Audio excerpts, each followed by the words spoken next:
bi amna kuma mɔgɔ min kan o ye Saddam Hussein. Ale min ye Irak jamana mara san 27 ani kalo 8 ani tile 24. Amna kuma ale de kan bi ana ka denbaya. Saddam Hussein a fa o ye Hussein Abdul Majid, a ba Subhatu Tolfa al-Muslit. Saddam Hussein a jatele no k'a fɔ a bangena 28 avril 1937 a kɛla Irak jamana kuntigi ye 16 juillet 1979. Saddam Hussein 1980 ani Iran kɛlɛla ka Ruhollah Khomeini k'ale to Iran kunna. Kɛlɛ in a tola senna fo san 8. Kɛlɛ in a daminɛna ka bɔ le 22 septembre 1980 ka taa bila 8 août 1988. San 8 kɛlɛ kɔfɛ a kuncɛla ni fɔkabɛ sira ye jamana fila in ni ɲɔgɔn cɛ, Irak ani Iran. Ka sanga ni kɛlɛ in banni ye, Saddam Hussein a ye avion 120 di Iran ma min ye kɛlɛkɛ avion ye. A bɛɛ kun ye irisiw ka dilalen. Ka sanga ni Iran ni Irak ka kɛlɛ banni ye, o san filanan Saddam Hussein a ye Kuwait fana kɛlɛ fo ka taa se kɛlɛ nana don ani arabu jamana caman cɛ. O kɔfɛ Irak kɛla dugu ye, dugu min bɛ embargo duguma ni a dakorolen don. Gɛlɛyaw b'a kan ka sabu kɛ kɛlɛ tɛmɛna ani jamana caman cɛ. Ko in a tola senna fo ka n'a bila 2003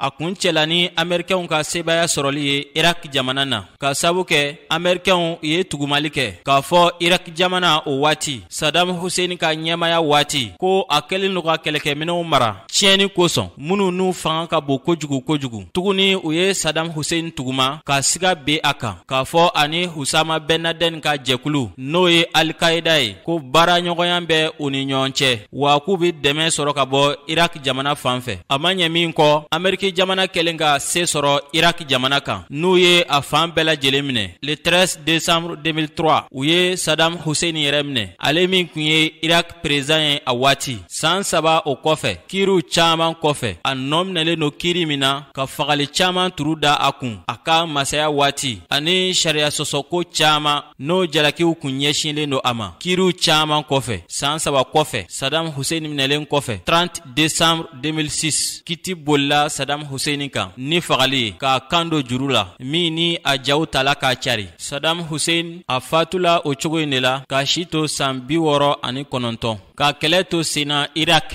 sɔni Saddam Hussein ka minɛli cɛ. A denkɛ n'o ye Uday Hussein k'a si to san 39 ani a balimakɛ n'o ye Kusai Hussein juillet kalo tile 22 san 2003 le 22 juillet 2003 o yɔrɔ dɔnna Amɛrikɛnw ka cɛdenw fɛ. U kun bɛ yɛrɛmadogo la so min kɔnɔ ani Kusai denkɛ n'o ye Mustafa k'o si to san 14. O kuma dankarikɛla u bɛɛ lajɛlen ka ɲɛnamaya la. Bombardement min tala k'u ka so sɛgɛrɛ Amɛrikɛnw ka cɛdenw fɛ. O sababu la ka mankan to senna Irak avril 2003 sɔni Saddam Hussein ka minɛli cɛ. Saddam Hussein muso n'o ye Sajida Khairullahi Tolfaha ale bolila ka Irak bila. A tɛmɛna Siri fɛ. O kɔfɛ a taala Qatar. An bɛ don min ko bi a sigilen no yen de. An bɛ don min ko bi a si bɛ san 88. Hali n'a sɔrɔla kiiriw tun bɛ ale yɛrɛ nɔ kan Irak jamana kan ka sanga ni kuma min ni Saddam Hussein kun bɛ Irak kun. U jugulamɔgɔ minnu bɛ yen n'u olu ɲangina o sababu ni a ka yamaruya kan ye ani ko wɛrɛw, o kiiriw tun bɛ ale fana nɔ kan Irak.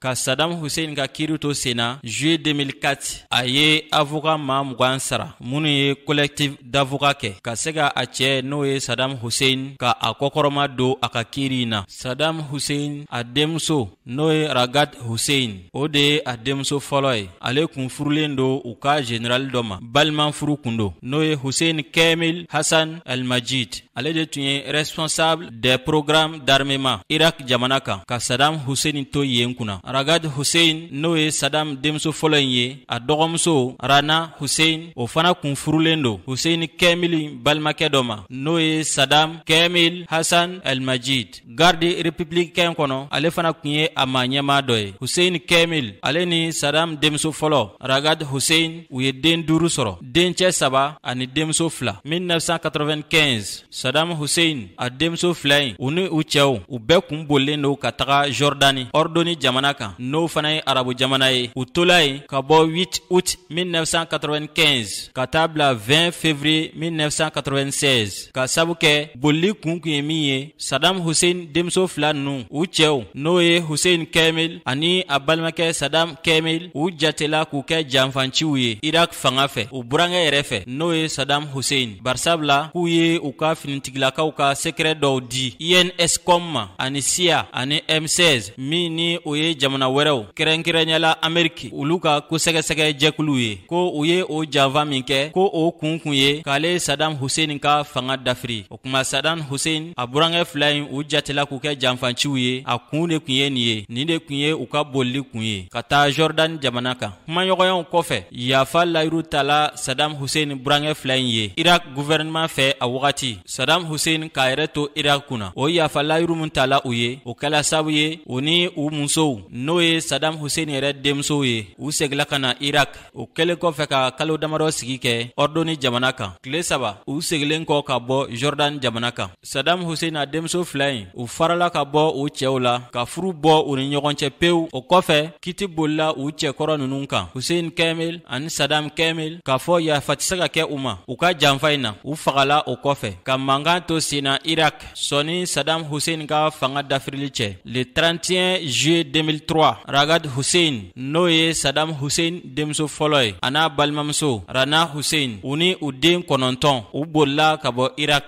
u tagala Siri o kɔfɛ u tala Amman n'o ye Jordani jamana kapitali ye Roi Abdoulaye II n'a bɛ f'a ma arabukan na Abdoulaye Sani n'o ye Ordoni masakɛ ye arabukan na Ordoni de don nanzarakan na Jordani masakɛ ale ye Saddam Hussein denmuso fila in Ragad ani Rana an'u denw a y'u jatigila minɛ a ka jamana kan juin 2004 sɔni Saddam Hussein ka fatuli cɛ Ragad Hussein o min ye a denmuso fɔlɔ ye ale fana ye kiiri tigɛlaman dɔw fara ɲɔgɔn kan minnu bɛ se ka a fa defan cogo min a ka kiiri in na hali n'a sɔrɔ o ma nafa kɛ